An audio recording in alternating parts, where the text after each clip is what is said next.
Assalamualaikum warahmatullahi wabarakatuh. Waalaikumsalam warahmatullahi wabarakatuh. Allahumma shalli ala sayyidina Muhammad wa ala ali sayyidina Muhammad. Buya Yaya yang kami muliakan, saya mau bertanya, ketika ada seseorang yang sekarang usianya setelah melampaui 40 lebih, alhamdulillah orang tersebut sekarang taat ibadah, berakhlak baik, tapi orang tersebut mempunyai riwayat atau flashback ke belakang sebelumnya kurang baik setelah akil balik dan menjelang ke usia 40. Di antaranya salah satunya sering meninggalkan sholat. Nah, apakah setelah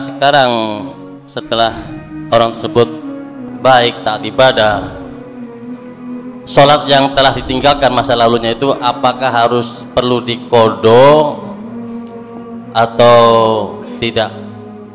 Mungkin itu saja pertanyaan dari kami, kurang lebihnya mohon maaf. Assalamualaikum warahmatullahi wabarakatuh. Bismillahirrahmanirrahim.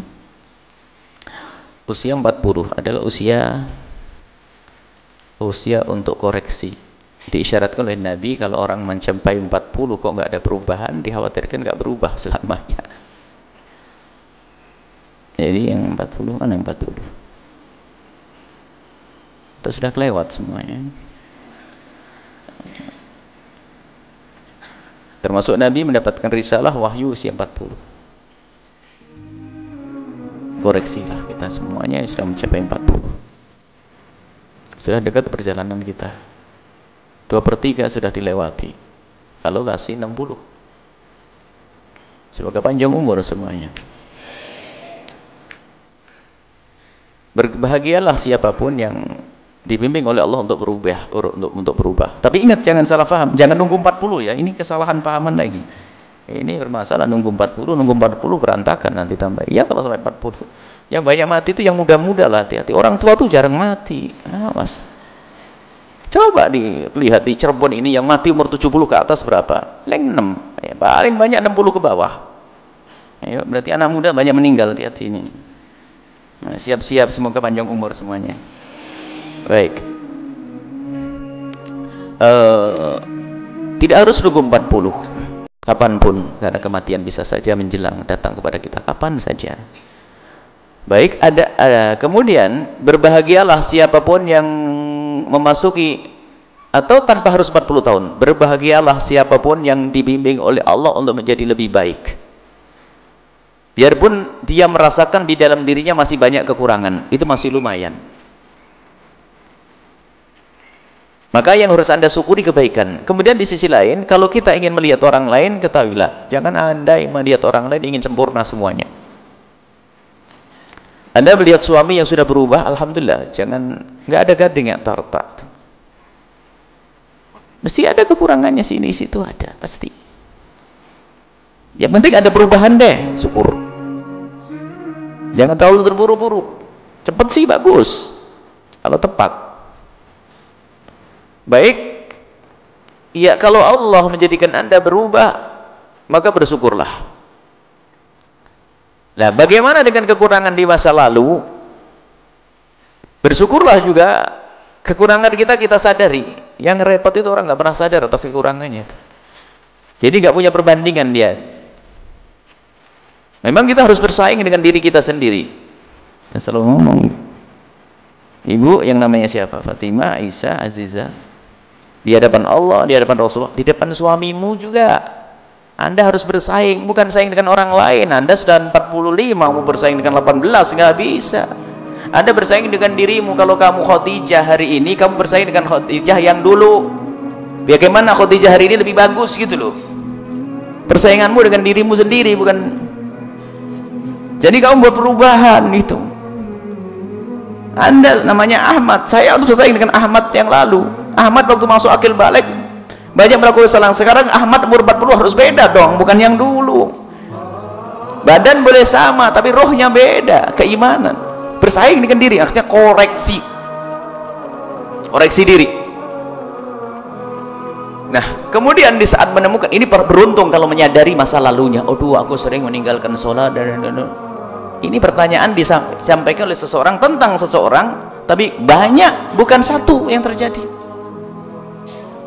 Wah, banyak teledoran waktu di SMA dulu ya, waktu di kuliah, waktu males. Habis kuliah langsung sholat isyaknya ketinggalan, buru-buru ini subuhnya, zuhurnya males. Ya ini masa lalu. Dan alhamdulillah Tuhan kita Allah Maha Kasih, Maha luas dengan pengampunannya. Maka masuklah pintu pengampunan Allah. Tapi untuk masuk pintu pengampunan Allah harus sadar tadi, sudah sadar. Lalu caranya bagaimana? Caranya nggak benar juga salah, harus benar caranya. Caranya yang pertama adalah berjanji untuk tidak mengulangi lagi. Ya sudah, kalau dulu pernah meninggalkan sholat, sekarang menjadi saya tidak akan meninggalkan sholat lagi. Harus begitu dong. Katanya, aduh saya masa muda saya jarang meninggalkan sholat. Sekarang subuh masih sering hilang. Ente bohong, itu tobatmu.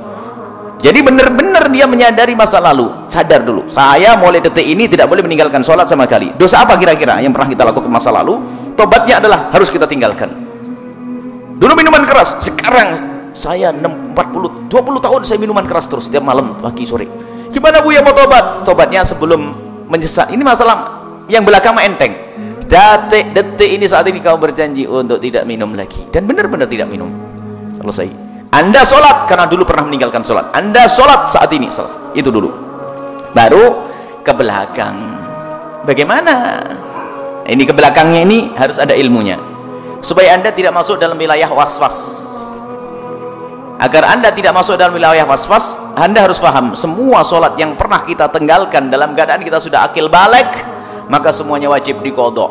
Dan Anda harus ingat, biar dalam mengqodok tidak malas, qodokmu itu ibadah besar. Qodokmu itu qodok tobat. Kalau Anda melakukan sholat fardu hari ini mendapatkan pahala segunung, maka mengqodok itu 2 gunung bahkan 3 gunung, karena ada nilai tobat. Bukan sekedar menjalankan sholat, nilai tobat. Tobat itu. Jadi Anda jangan ragu, jangan merasa beban. Aduh, mengulang. Berarti 25 tahun saya punya utang sholat. Kan begitu kan. Wah, capek. Anda tidak usah melihat itu, melihat bahwasanya semua sholat yang akan Anda lakukan pahalanya gede di hadapan Allah Subhanahu wa taala. Ini harus diyakinkan, Anda harus berani. Kemudian setelah itu harus Anda tahu bahwa wajib diulang. Hanya ulama ada yang tegas, keras, ada yang lembut. Yang keras mengatakan apa? Selagi kamu meninggalkan dengan nakal, bukan lupa, bukan sakit, bukan ketiduran, maka wajib kau bayar kontan. Karena bayar kontan mabuk. Berarti sehari harus 1000 rakaat, mungkin bongkok esok hari, mungkin nggak sholat lagi setelah itu. Itu kan bahasa fikih. Pokoknya kalau ada orang meninggalkan sholat dengan bandel, wajib dibayar kontan. Nggak boleh ngapa-ngapain kecuali untuk cari nafkah, makan toh. Setelahnya sholat lagi, makan. Tadi sama sholat lagi, mungkin mundur langsung dia, nggak jadi tobat. Tapi begitulah dikatakan para ulama. Agar tapi caranya sederhana, dimudahkan, dicicil. Sebab 25 tahun tuh kali 5 hitung saja, saya bingung hitungnya. Kali 25 kali 36 kali 5, hitung. Yang ngerti matematik, yang tamat SD aja deh. Berapa Bu? 25 kali 360 kali 5, berapa sholat? Pokoknya banyak deh, pusing. Baik, itu kalau setiap hari. Tinggal Anda hitung harinya. Berarti Anda harus mengganti 25 tahun. Tapi kalau ya kadang sholat kadang enggak, kadang sholat kadang enggak, itu yang mungkin yang terjadi. Sebab kadang sering sama ibunya sholat, sama bapaknya sholat. Berarti harus Anda punya kira-kira supaya tidak masuk was-was. Sudahlah begini saja, diglobalkan saja. Dari 25 tahun ini sholat mana yang paling sering? Dikira-kira saja Anda merenung 1 jam 2 jam untuk mencari utang. Setelah kira-kiranya terdapat, kayaknya saya itu sholat dari umur 15 sampai 45 ini ya, kalau diglobalkan itu paling 10 tahun deh, tulis 10. Dan Anda tidak usah mikir ke belakang lagi, Anda mikir angka 10 itu saja, angka 10 tahun itu saja. Sebab apa? Banyak, ini sudah beres belum utang saya, sudah beres belum utang saya, bingung terus karena nggak pernah dihitung. Makanya perlu Anda ngitung dulu, perkiraan deh, perkiraan. Setelah itu Anda jangan mikir ke sana, mikir perkiraan saja. Ya sudah, kalau begitu mungkin subuh saya ini utang mungkin banyak. Ini yang paling sering subuh. Kalau subuh kayaknya genap 25 tahun tuh. Cuman selain subuh ya sudah subuh saja kamu. Jadi saya caranya kemudian setelah itu mudah, nyicil. Habis sholat subuh subuhan lagi, habis sholat duhur duhuran lagi. Nggak ada yang tahu, kayaknya sholat Salat sunnah, qobliyah zuhur deh, qobliyah subuh, salat zuhur dulu, Allahu Akbar. Udah ini selesai, selamat, masya Allah, salat kayak salat sunnah kan? Enggak, jadi ringan. Jadi ya nanti kalau sudah genap dari 40 ke 25 berapa? 60 nih, 5 bayar. Lah kalau mati, disebutkan kalau orang mati dalam tobat sudah diampuni oleh Allah insya Allah. Panjang umur gitu. Jadi harus ada upaya untuk tobat.